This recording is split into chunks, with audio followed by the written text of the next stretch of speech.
Is this why Toyota has been slowing down on the electrification trend? Because this is literally the end of the whole industry. Toyota's CEO has been against an all-EV future for a long time, but nobody knew they were making this, an engine that runs on ammonia. Out of all places, this happened in the EV market center, China. This is literally what the world was desperately looking for. Now we don't need gas or even EVs. This is better for so many different reasons, so watch carefully. Toyota, in collaboration with GAC Group, a major Chinese player, has dropped this bomb: the world's first ammonia-fueled engine that could be used to power a car. Yeah, ammonia, the same stuff that usually lurks in your fertilizer. Who would have thought it could run our vehicles? But why ammonia? Because ammonia engines might just be the eco-friendly champions we've been seeking. Unlike traditional fossil fuel engines, they don't release carbon dioxide. What this means is that we can start filling our car's gas tanks with ammonia, and this engine just uses that. And the fascinating part is that there's more than one way to make them work. You can break down ammonia into its hydrogen and nitrogen parts, or mix it with diesel or hydrogen, and it works both ways without losing its desired qualities. A startup once demonstrated this: an ammonia-powered tractor, proudly proclaiming it as the world's first zero-emissions farm machine. What Toyota and GAC revealed was a 2-liter 4-cylinder engine. And let me tell you, this thing is not just a strong performer at 161 horsepower, but also a major reducer in carbon emissions by an impressive 90%. In their presentation, they told the truth about the challenges they had to face during development, from dealing with combustion pressure to managing nitrogen emissions. Now, before you raise an eyebrow at ammonia being the eco-friendly superhero, here's the truth: it's not all sunshine and rainbows. Ammonia is a bit tricky. Watch till the end and you'll understand why I'm saying this. Highly poisonous and flammable, with only half the energy density of petrol. But to be honest, it doesn't emit carbon, hydrocarbons, or even CO2 when you burn it. It's hard to accept it easily. It's like a conflicted superhero with a complicated past. One of the major drawbacks of ammonia for such utilities is its slow-burning nature. But GAC solved that, and that is not all. They also figured out a way to deal with rising combustion pressure and excessive nitrogen emissions.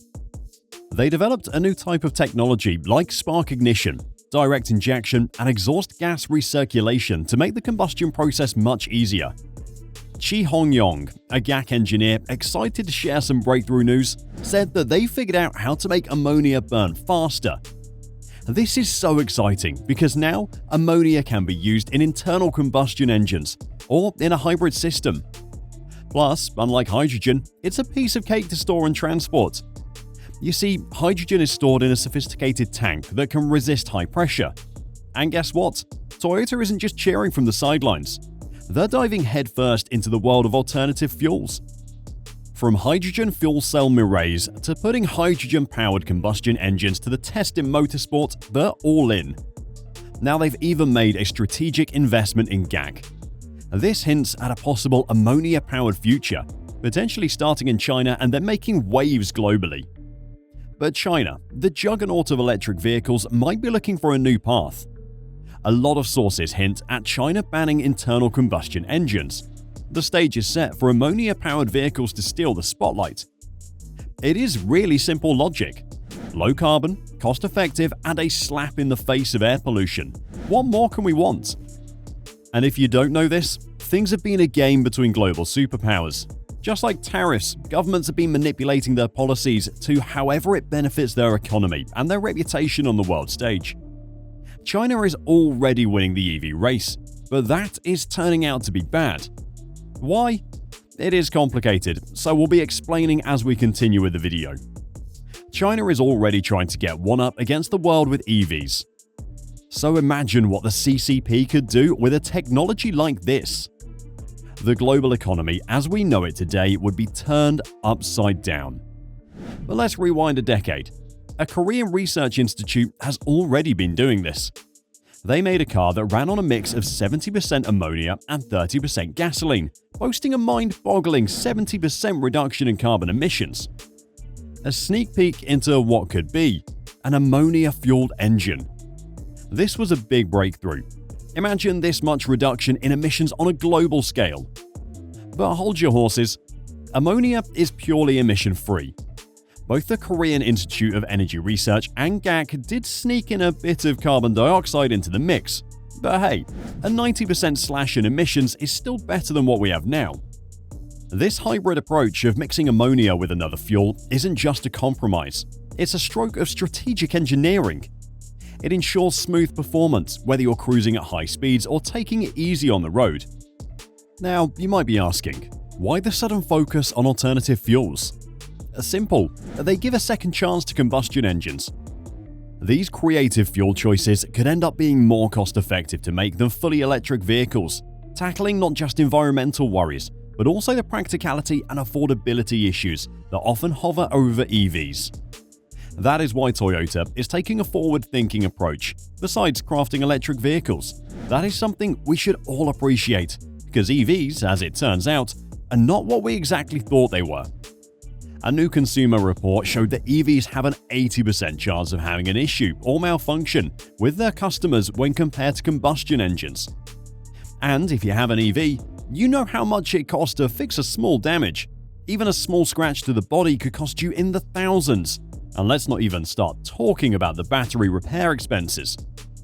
In fact, on average, repairing an EV after a crash costs around $6,600, according to a recent study. That is astronomical compared to the average cost to repair a normal car. What they found is that it is around $2,000 cheaper on average to fix the traditional combustion cars. We're waking up to the reality just now. The EV industry has a long way to go to sustain all the demand it has created. It is so ridiculous to buy an EV. I mean, have you gone to a dealership a lot lately? EVs are so overpriced, even with all the government incentives. The average value of EVs on the market as of last year was around $53,000, which is a 15% increase from the average. Sure, it would make sense to spend a little extra since you'll save thousands in the long run because you'll not be using any type of gas. But let me ask you, have you seen the electric bill EV owners have to pay? Add the constantly increasing electricity bills.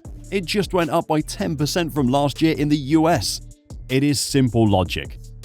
Think about it. If everyone starts using more and more of it, the price will have to go up. Plus, like I told you earlier, EVs are turning out to be less reliable.